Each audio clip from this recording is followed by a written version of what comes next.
Hi everyone. I really want to thank you guys for joining us today. It's a great privilege to have you with us today. So today, for those of you that are new, this is Unique Eagles Educational Forum. Today we'll be dealing with a discussion about live and study in Finland. And in our midst today, we have an engineer Emeka. He is going to tell us how life is in Finland, the process of experience from Nigeria to Finland, because presently he resides in Finland and he went there as a student and now he's working as a professional in Finland. So he's going to tell us his experience. We're going to have some questions for him and he's going to use those questions to enlighten us about Finland, educational system and all that. So we'll be going to that soon. But before then, I want us to appreciate Engineer Emeka because it really took him out of his normal schedule to be here today. Schedule is kind of inconvenient for him, but he needs time to be here just because he wants to enlighten us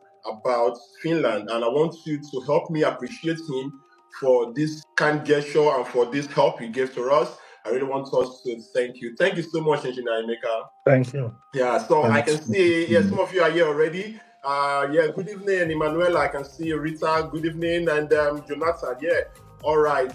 So I want to thank you guys. And so, just like as I said, Engineer Emeka resides in Finland. He's a process engineer. So I want him to tell us his experience. Engineer Emeka, just like I said, thank you so much for joining us. So we're going to have some questions for you today.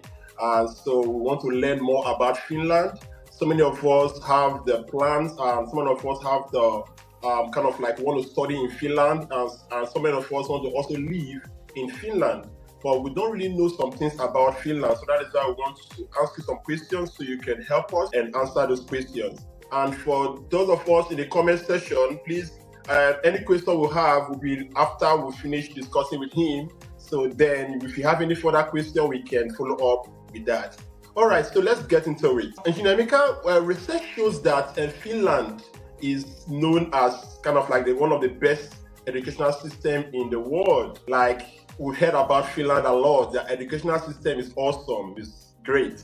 So I want to know, does Finland educational system encourage the intake of international students, especially from Nigeria? First and foremost, before I answer the question, I would say thank you for introducing me the way you did. I think, making time for this, I think that's just the least that I can do. It's no big deal. My name is Nnemeka Zanowi. Probably are hearing engineer. I don't know all those engineer stuff. It's not my thing.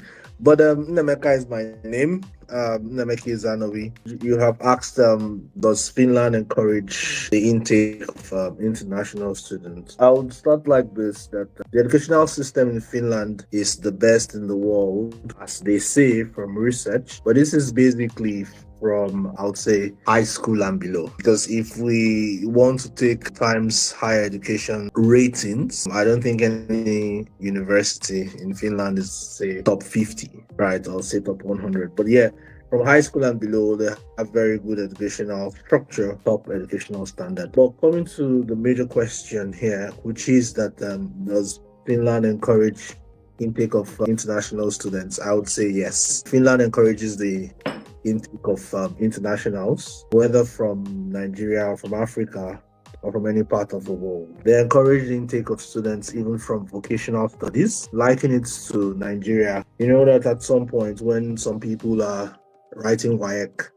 you also have the opportunity, especially those who went to technical schools, you have the opportunity of writing NAPTEP. Normally in Nigeria, NAPTEP is supposed to direct you to the point where you can go to the vocational school, even if it's welding, to be a chef, even if it's to be a carpenter, right? But in Finland encourages internationals to come for vocational studies. Finland also encourages the internationals to come for bachelor studies. Good thing is that they have in Finland bachelors in English and also bachelors in Finnish. So bachelors in English actually attracts internationals. And also, I would say all the universities in Finland. So they have this thing we call University and University of Applied Sciences. Universities, what we call universities in Nigeria, and University of Applied Sciences are what we call polytechnics. The difference is not the same difference we share with that of Nigeria, because our polytechnics offer us maximum higher national diploma.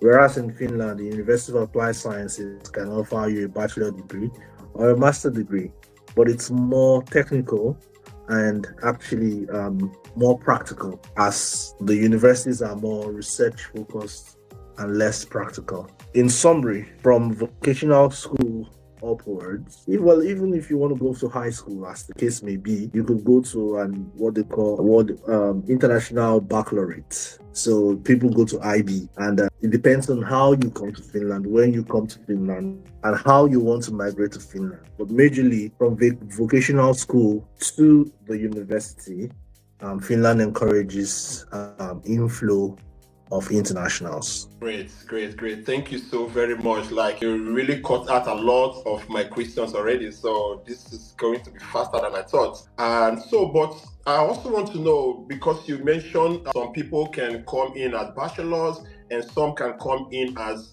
masters, and also some can come in form of vocational studies, like you say. And is there any tuition-free opportunities for undergraduate and master's students, like for those schools that does not really take school fees, that we can easily move in without school fees or something like that? Is there anything like that there? Well, I think we are late with that question. As at 2018, it was, I think 2017, sorry, you could come to Finland without school fees, no matter where you're from. And when I moved to Finland for my master's in 2014, it was free. It's tuition free. As at 2017, 2018, or well, I'd say 2017, pretty much they started introduction of school fees. So depends on your performance. Depends on the kind of on your performance, not just what your bachelor's. I'll talk from a master's perspective now.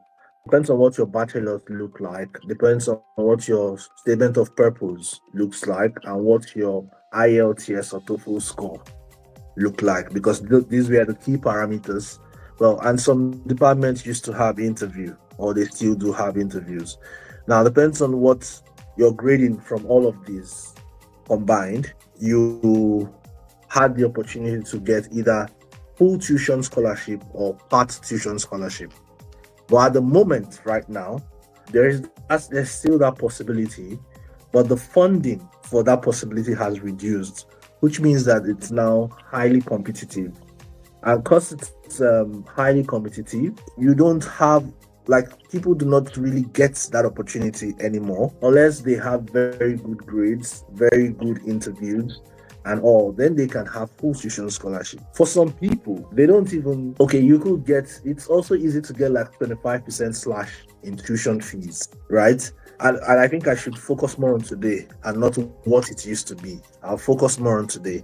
So these days, you can still get full tuition scholarship, but it's now very, very competitive. So you need to have very extremely good grades, very good TOEFL or IELTS, excellent statement of purpose, and very good interview, right? So if these things match up, and they always have a cut, so each department, it could be, or each university could have a specific amount that they can give full tuition scholarship for that year. There are also some universities that you would go to, or that you could apply to, and when you apply to these universities, you sort of have to pay. Probably if you come in with a 25% entry, they could say if you're able to complete X amount of credits in the first year, the next year you get it for free. Your tuition is free. So that means that you have to be excellent in your studies. So they state different grade points. It could be 3.8, it could be 4.2, as the case may be. It's 5.0 maximum grade point. So they could set either of these grade points that this is what you need to get in your first year for you to be, and you need to finish X amount of credits. By credits now, if I want to use the Nigerian parlance, is what we call units. So, we have fixed units in Nigeria. So when you're in year one, you do like 18 units in first semester, and in second semester, you do like 15 units, that kind of stuff. It's fixed. But here it's, I'll say slightly flexible. And because it's slightly flexible, they could say, okay, if you're able to complete, say, 60 credits in the first year, you get the next year, and you get a 4.2, for instance, then you get the next year for free, right? So this is how I understand how the tuition free opportunities or how the tuition free, if any, exist. But now most schools are the tuition fees are now high. It used to be at some point I knew when it was 7K, and now for most universities you have it like, and I'm talking for master's degree. What I know, I'm not talking for bachelor's or for vocational school. So I'm just talking for master's degree. So now you have for some schools 12K, 15K, right, per year. I would say that's how it works for now. Yeah. Okay, perfect. So someone was asking that the application fees are high these days. Yeah, that are there waivers? Is there possibility of waivers, or are there graduate assistant opportunities by the time you're done or by the time you're still a student there? Well, I would say it this way. I most recently haven't seen any. Well, I've been off the academic field for a couple of years now, but I would say it this way. I haven't seen where they. Okay, probably 1 year I saw that they didn't charge application fees, right? But I think the application fees is less than 200 euros, about 100 euros, about that. And if I'm trying to compare it to the tuition fee itself, it's a very the tuition fees are like 12, 15K, and then application fees are like 100, right? I may be wrong anyway. I don't know what the current cost is right now, but it could be about that. So would I say it's high? Maybe, maybe not. If I want to use the exchange of Nigeria, definitely it's high. I think anything that is not in naira anymore at the moment is high, right? And yet waivers, like I said, for application, I do not think that there are waivers. I stand to be corrected. I do not think that there are waivers. However, graduate assistant opportunities are difficult to come by. Why I say it's difficult, let's put it like this: that's difficulty level of 5. So 5/10 depends on how you want to define it. So 0 being easy and 10 being the hardest, right? And I'm putting it at 5. Now, what kind of graduate assistant opportunities are there? Because I wouldn't want to liken it to graduate assistant opportunities in, say, in the US, for instance. Reason being that because you have a bachelor's, they wouldn't give you the opportunity to just have a master's, or sorry, have a teaching bachelor degree students because you're a master student. They don't give you that opportunity. However, as a master degree student, you have an opportunity to do internship in a lab or summer job or project research in a lab. So during the summer period, if you have a professor who needs researchers um for that summer period, so a couple of months, say 3 months ish, and then they pay you full time for that 3 months. There is also a possibility to continue. Depends on how the project is funded, and depends on how the working time gives you opportunity to work. So, but in that sense, if you have a good professor, there's always that opportunity where you can actually work full time for them while studying. But like I said, you don't really get this completely at the start or before you come to Finland, unless you're coming to Finland as a PhD student. Okay. So when you're coming to Finland as a PhD student, then you have that opportunity. Okay, someone already said here that application fees is 100 to 150. So, like I said, that's how it is. And yeah, it's anything outside Naira. It's definitely. I understand. I understand that it is expensive, but I'm saying that when I want to compare to tuition fee, I wouldn't say that the application fees are high. Or when I want to compare to other places where application fees, other places of similar standard, other countries of similar standard, I would say that if I think about the US, for instance, most schools that charge that they have waivers in the US, right? But most schools that have application fees in the US, they charge about a little bit above that, probably because dollars is slightly weaker than the euro. Yeah. But we are talking about 100, 150 as said here. Graduate assistant opportunities, again, like I said, we don't have that direct position. So it's something that needs to be sought out for while you start, which means that one has to bootstrap or find what to do, how to do it while studying until he or she is able to get something. Unless you already have a master's degree and you're coming for a PhD. And truth be told, in Finland, all PhD, not all, sorry, most PhD positions are paid positions. So they have funding. These researchers have funding, so they are paid. So you're already going in as a PhD student, and then you become a PhD candidate. Depends on how your contract reflects what's going to be done. Yeah, but to focus on the main stuff, right? I believe I've answered that, right? Yeah. So for what you said, it means that for someone to get a graduate assistant position, the person has to first of all be a student there before you start to sort out for such position. You can sort it out like that from outside Finland. Am I correct? Yes, unless you're coming as a PhD student. Okay, as a PhD student. Okay. Yeah. So for such position, you need to apply as a PhD, and when you get a PhD position, then you can now apply as a graduate assistant position. Well, Okay, that's good. what I'll define already. You don't need to reapply. Like, what I'll define a PhD student who's doing research as a graduate assistant. Okay. Yeah, because I need to also say this.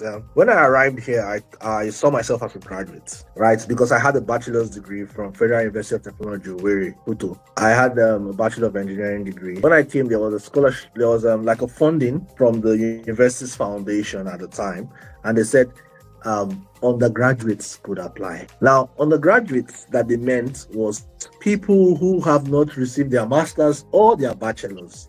People who have not received their masters or their bachelors. These things are basically terminologies. Wow. You know, if I went to the UK, once I have finished my bachelor, I'm already doing a postgrad. Right. But in Finland, they can't consider master's degree students as undergraduates because for them, the fact that you've gone to university, more or less, especially if you're going to university and not the University of Applied Sciences, more or less, you are already on the track or on the path to get a master's degree. So after high school, you get into university, you are not admitted for bachelor's. You are admitted for the full program, which is 5 years. So 3 years bachelor's, and then you could do the remaining 2 years master's. Wow. Some people stop just when they finish their bachelor thesis. Some people continue. Some people move to another university. But the major point here is that the terminologies could differ by countries. Perfect. Thank you so much. Is there any financing organization or agency that could help students finance themselves? Yeah, their studies. No. Okay, perfect. Thank you. So, and also, it really means I think you've covered the part of the scholarship already because that's what I was going to ask. And then also like to ask, as a student, how available, kind of like, what is the competition rate or how available are internships while you study or maybe part-time jobs while you study as a Finland student? I think this is a very difficult. I tell people that when you're coming to Finland, at least have money to survive for, I would say, for six months. Can one study and work in Finland? Yes, actually, one can study and work in Finland. You have, as a student, the opportunity of working 30 hours per week. When I came to Finland, I think it was 20 to 24 hours per week. But now you can work as much as 30 hours per week in Finland. So while you are studying, it says, do they give graduate work permits? There is something, like I said, terminologies differ, right? Finland does not give out postgraduate work permits. Emmanuel, you've lived in Germany before, right? Yeah. In the Schengen area, once you're staying in Schengen over 3 months, you are pretty much, once you're staying in Schengen over 3 months, you must apply for a residence permit. In most other countries, it's just visa. That's what they call it. Mm-hmm. So it is residence permit in Finland. So as a student, you already get a residence permit. When you are done studying in Finland, you have this 1 year searching for job permits that you can apply for. So I want to stay back in Finland. I need to look for a job in Finland. You just need to show that you have money to take care of yourself, and they'll give you, and you've graduated, and they'll give you a 1 year searching for job permit. FYI, that's what some countries call postgraduate work permit. Okay. Yeah. So it's just terminology and terminology. Will differ. Yeah. So if you get a job, then you get, that's what's called a work residence permit. Great. Perfect. Okay. So, but how is it? Someone's asking that. Is it easy to get a residence permit and citizenship to international students? International students, like I said, I already talked about residence permits. So you can get a student residence permit. You can get a work residence permit. After you are done studying, you get like a searching for job residence permit. Everything you have in Schengen area after 3 months is no longer a visa. It is a residence It permit, permits. Yeah, yeah. right? So it depends on how you want to talk about it or discuss about. So in this case, how easy is it to get? I would want to believe that the question here is how easy is it to get Citizenship. work permits first. Okay. Now, to get a work permit or after studies, you can easily, if you have a job. Now, I did not say if you have a professional job. I said if you have a job. So that means any kind of job you have, whether it's white collar or blue collar, you can stay back in Finland. So then you have a work permit, right? If you have a startup, you can even get a startup entrepreneurship permit. So there is that opportunity to stay back in Finland. But like I said, you must have a job, at least a permanent job that pays you a certain amount monthly and that you can show, you can prove, So that's basically that.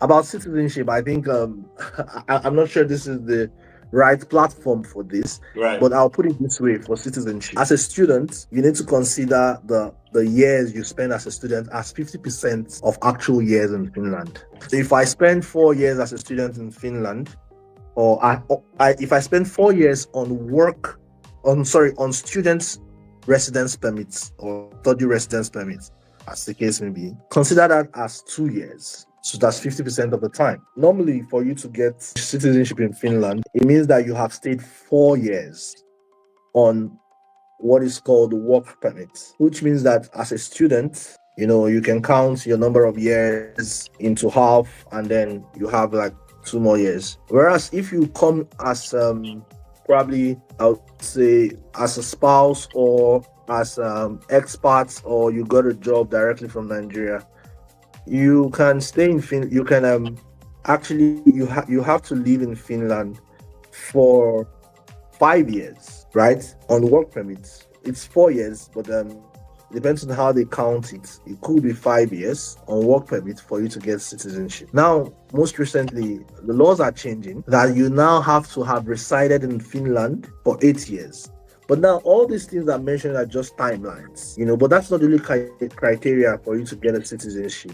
There's also the language barrier that you need to be able to have the B1 level of the language and all.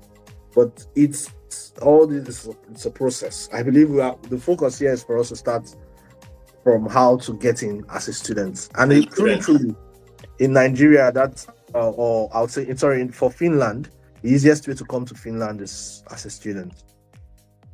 Great, nice, perfect. That's good. So, and you mentioned something about language. Is there a certain level of language proficiency you need to attain before you can have access to almost everything in the country? Like maybe the level of languages, like in German, we have the A1, we have the A2, we have the B1, we have the B2, and we have the C1, and we have the C2. So in Germany, if you have the A1 and the A2, you can live a basic lifestyle. You can do basic things in Germany.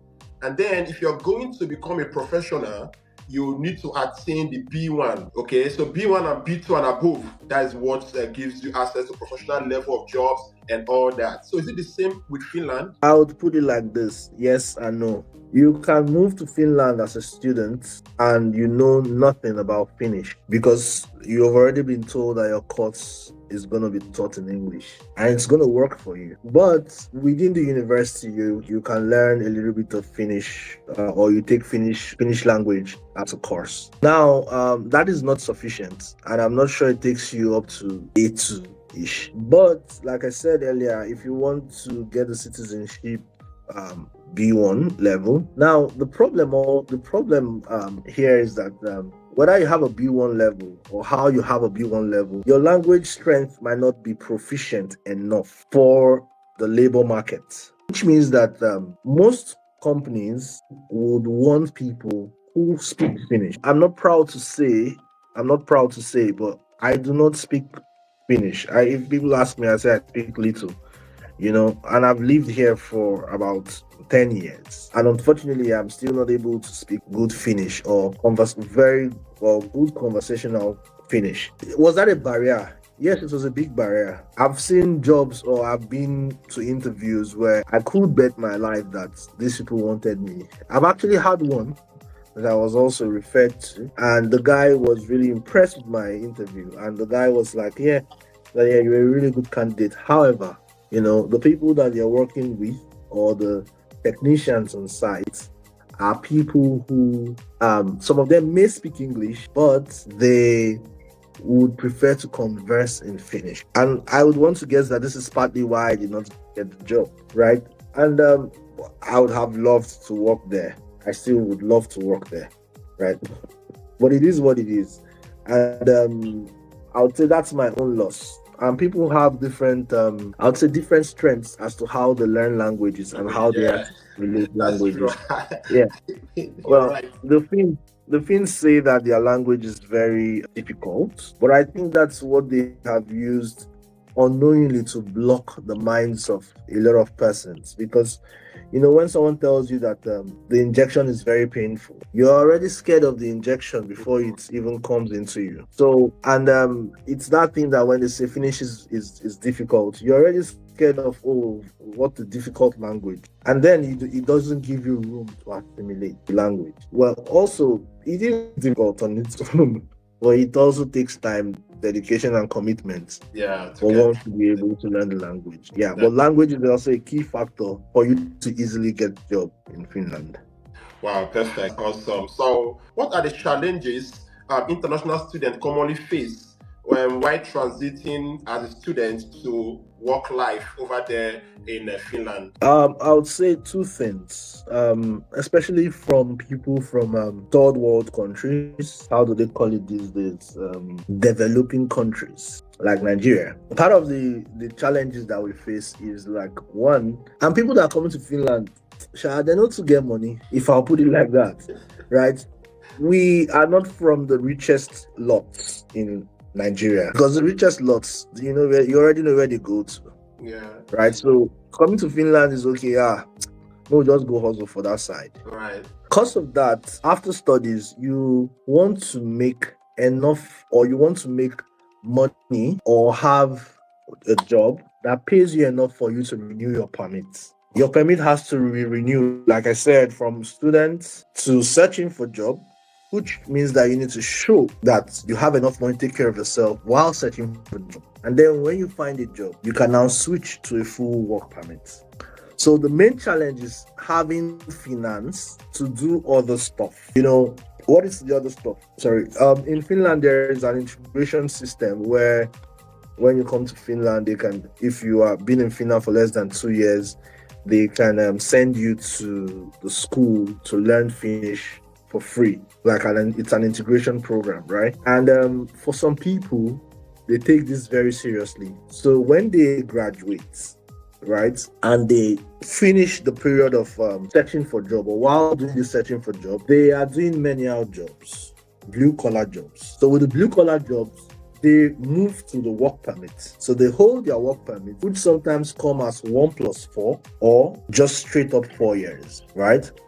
Now, when they get these blue collar jobs and they immediately get the work permit, they opt out of that work permit, or sorry, they opt out of that work and go for that integration course because they can survive without that work. So they have funds to survive without that work. yeah, But for us from developing countries, many a times we do not have the funds to survive. So we are focused on making money, keeping the money, using the money to renew, and then before you know it, you do not have the opportunity for the free integration course anymore. that's made available. Yeah, And then you have poor Finnish skills and you are not able to easily find a job. But I also need to be very careful here. It's not because you can speak Finnish that's why you would easily get a job either. Getting a job is just difficult. So getting a job without Finnish is also more difficult. there we go. Yeah. Perfect. Great. Great. That's awesome. Thank you so very much. And before we call it a day, what advice would you have generally for Nigerian students that want to study in Finland? So I can share the website. It's studyinfo.fi, right? Okay. Studyinfo.fi is the platform to apply to higher education studies in Finland. So that means from vocational school to pretty much master's degree. On studyinfo.fi, you get every information. You can search by school, you can search by course. It gives you the application time, when it starts and when it ends. It's from there, it probably has a link to a university, to the university's actual page. If it doesn't have all the information, it links you to the university's actual page where you can read.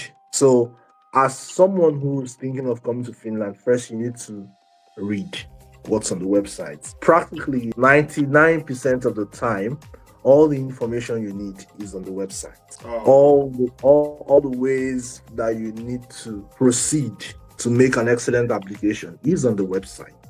One just needs to read and take time out to be able to source this information. But when you go to studyinfo.fi, you will always see the study path to take. Do I want to do vocational studies, or I want to do bachelor's degree, or I want to do master's degree? That's the platform that everybody, it's the same platform where you pay your application fee. It just gives you, it's the central point for you to be able to search, do your stuff, apply.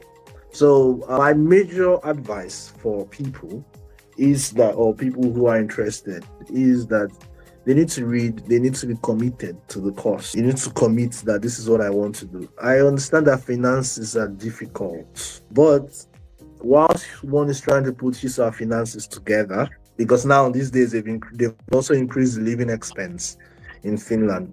So once you are trying to put your finances together, just do a stellar application. And you'll probably be able to get something good. The financing is difficult. Definitely. Yeah, and Finland is not a place where I can apply for NDDC scholarship, or I can apply for PTGF scholarship and they will fund my scholarship to Finland, or my studies to Finland.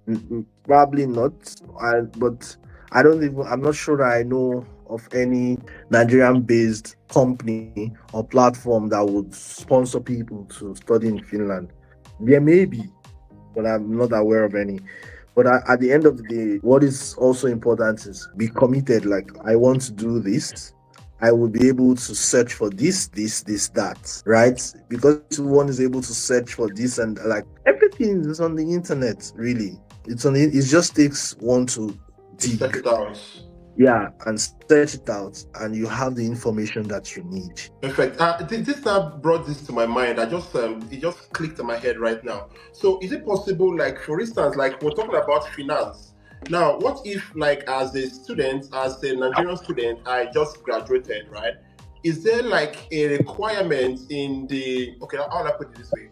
Can I look for at least have the little money that can take me for the first 1 year or maybe 6 months, and then depend on the blue collar job or blue collar hustle over there to keep me going all through my process? Is that possible in Finland? You have not been listening, apparently.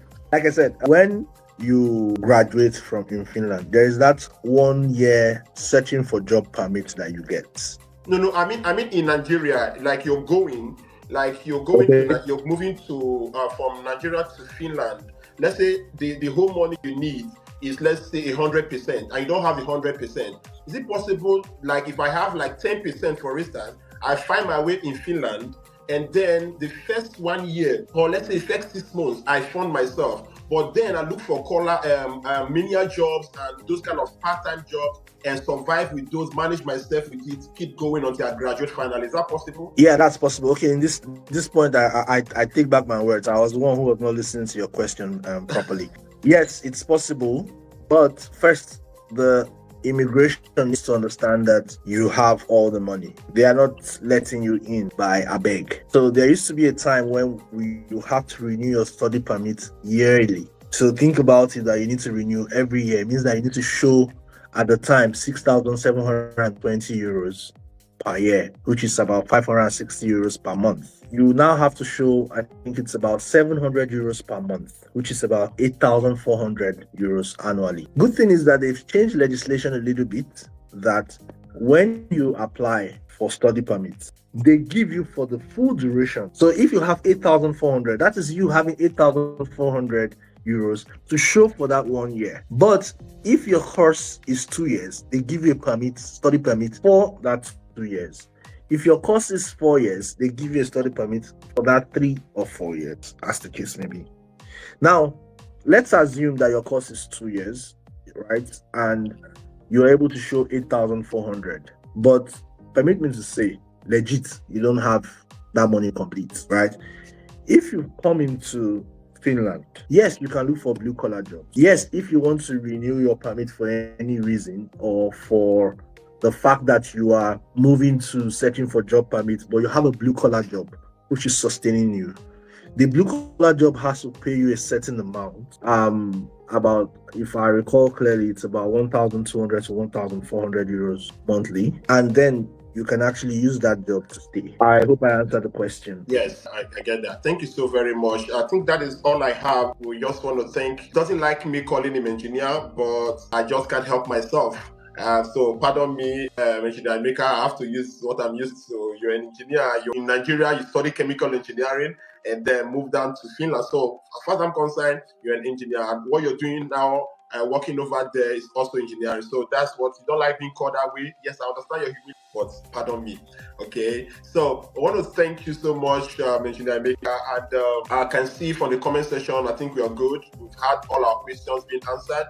And if you guys have further questions, you can ask later on after this section. But then I just want to, I was supposed to say this disclaimer before we start the session. Let me just say it now. Please, we're not in any form. This is just for educational purpose and enlightenment purpose. We are not in any form affiliated to any travel agency or any travel assistant whatsoever. We're just educating you guys, okay? So we are not affiliated to any. So please, if anyone approach you or wants to help you travel to Finland, it is not from us. It's not our business. That is your own decision.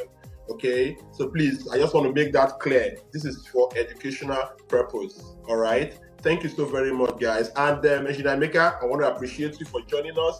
And a great thank you from the bottom of our hearts. I want to say thank you for being with us today. So I think this is all we have for today. Goodbye and have a nice day, everyone. Please stay safe and make sure you take good care of yourself. Bye.